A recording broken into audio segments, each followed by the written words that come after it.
রাধে রাধে বন্ধুরা, কেমন আছো? আশা করি ভালো আছো, আমিও ভালো আছি। তো তোমাদের সামনে আরেকটা ভিডিও নিয়ে চলে আসলাম। আমি আজ কি রান্না করব সেটাই তোমাদের কাছে শেয়ার করব, তোমরা দেখতে থাকো বন্ধুরা। দেখো, এই যে বাঁধাকপি কাটা হয়ে গেছে, দেখতে পাচ্ছ, কেটে নিয়েছি।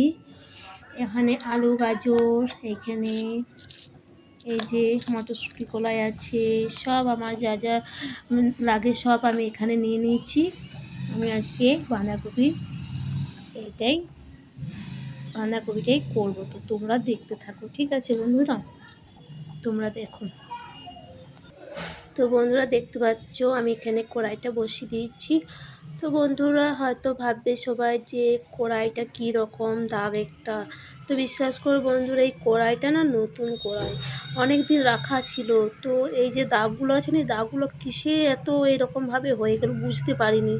তো অনেক আমি ছাড়াবার চেষ্টা করেছি, কিন্তু কিছুতেই আমি কড়াইয়ের দাগগুলো ছাড়াতে পারছি না। তো বন্ধুরা তোমরা কি জানো এটা কিভাবে ছাড়ানো যাবে? যদি জানো অবশ্যই কমেন্ট করে জানাবে। এই কড়াইয়ের দাগগুলো কিভাবে ছাড়া যায়? কিছুতেই যাচ্ছে না। কতবার আমি ভালো করে মেজেছি, কিন্তু হচ্ছেই না, দাগগুলো কিছুতেই ছাড়ছে না, এইভাবেই রয়ে আছে।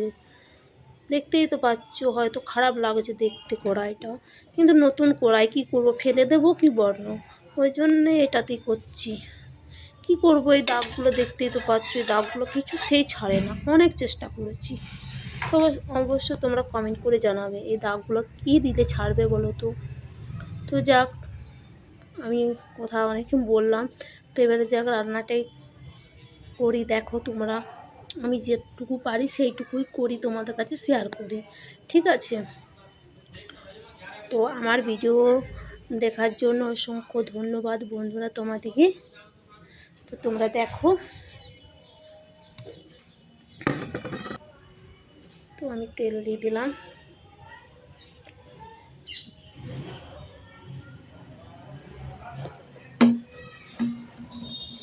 আর বন্ধুরা ঠান্ডার জন্য এখন আমি বৃন্দাবনের ভিডিও দিতে পারছি না, মন্দিরে যেতে পারছি না। ঠান্ডা খুব, বৃন্দাবনে খুব ঠান্ডা পড়েছে। এখানে খুব একটা রোদ দেয় না জানো, প্রচুর ঠান্ডা। ওই জন্য আমি মন্দিরের ভিডিও দিতে পারছি না। তো আমি যেটুকু এখন দেখাচ্ছি সেইটাই তোমরা দেখো। তো তেলটা গরম হয়ে গেছে।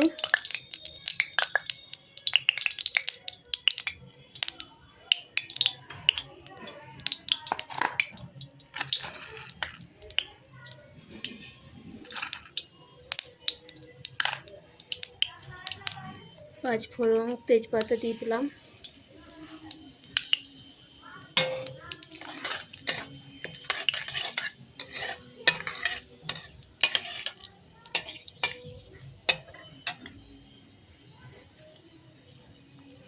কাঁচা লঙ্কাগুলো ছেঁচে দিলাম।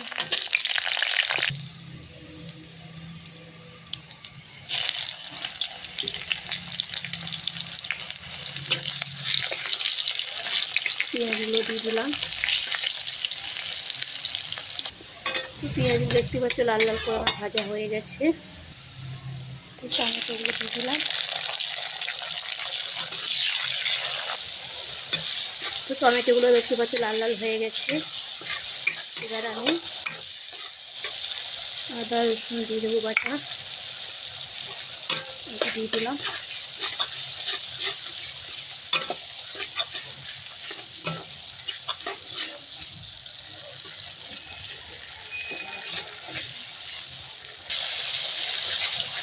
তো আদা রসুনটা একটু ভাজা হয়ে গেছে, এবার আমি জিরে বাটা দিয়ে দেবো।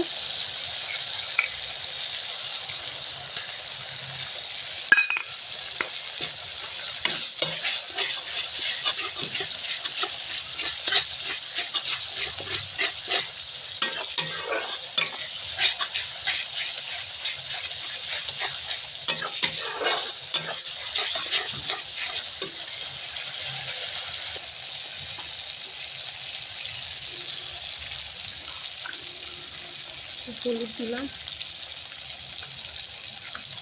অল্প করে লঙ্কা গুঁড়ো দিলাম, বেশি দেবো না, অল্প দিলাম।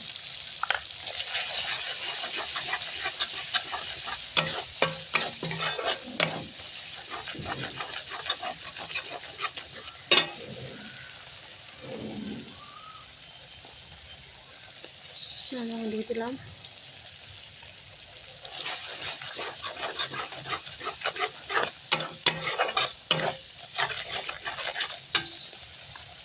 মশলা রাখার জলটা যে ছিল সেইটা দিয়ে দিলাম।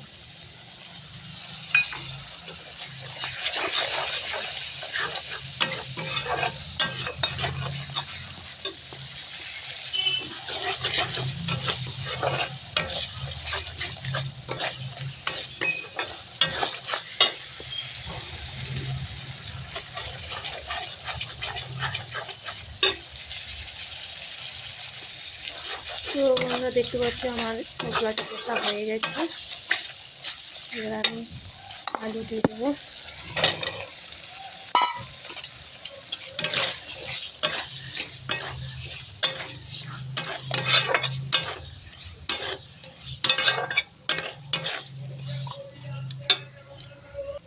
মটরশুঁটিগুলোও আমি দিয়ে দেবো, বাঁধাকপিটা দিয়ে দেবো। এবার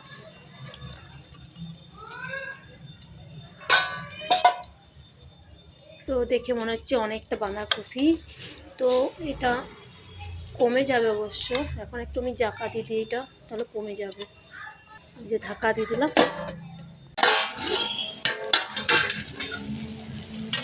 তো বন্ধুরা দেখতেই পাচ্ছ অনেকটা বাঁধাকপি কমে গেছে। দেখতে পাচ্ছ কত লাগছিল, কড়াই হয়ে গেছিল।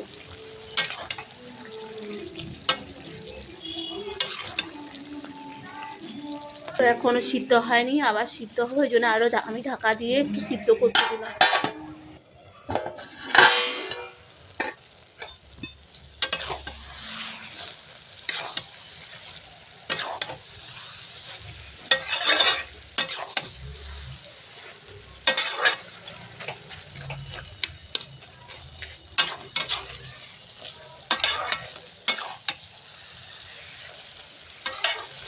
তো বন্ধুরা এখন সিদ্ধ হয়নি, আমি আবার ঢাকা দিয়ে সিদ্ধ করতে দেবো।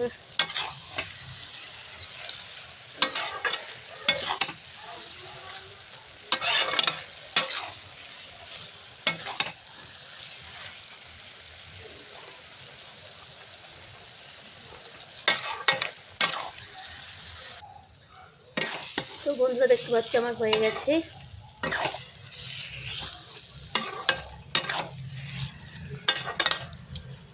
পুরো সিদ্ধ হয়ে গেছে।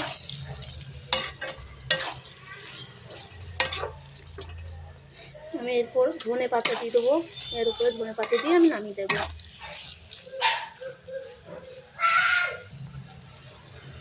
এই যে ধনে পাতা ছড়িয়ে দিলাম।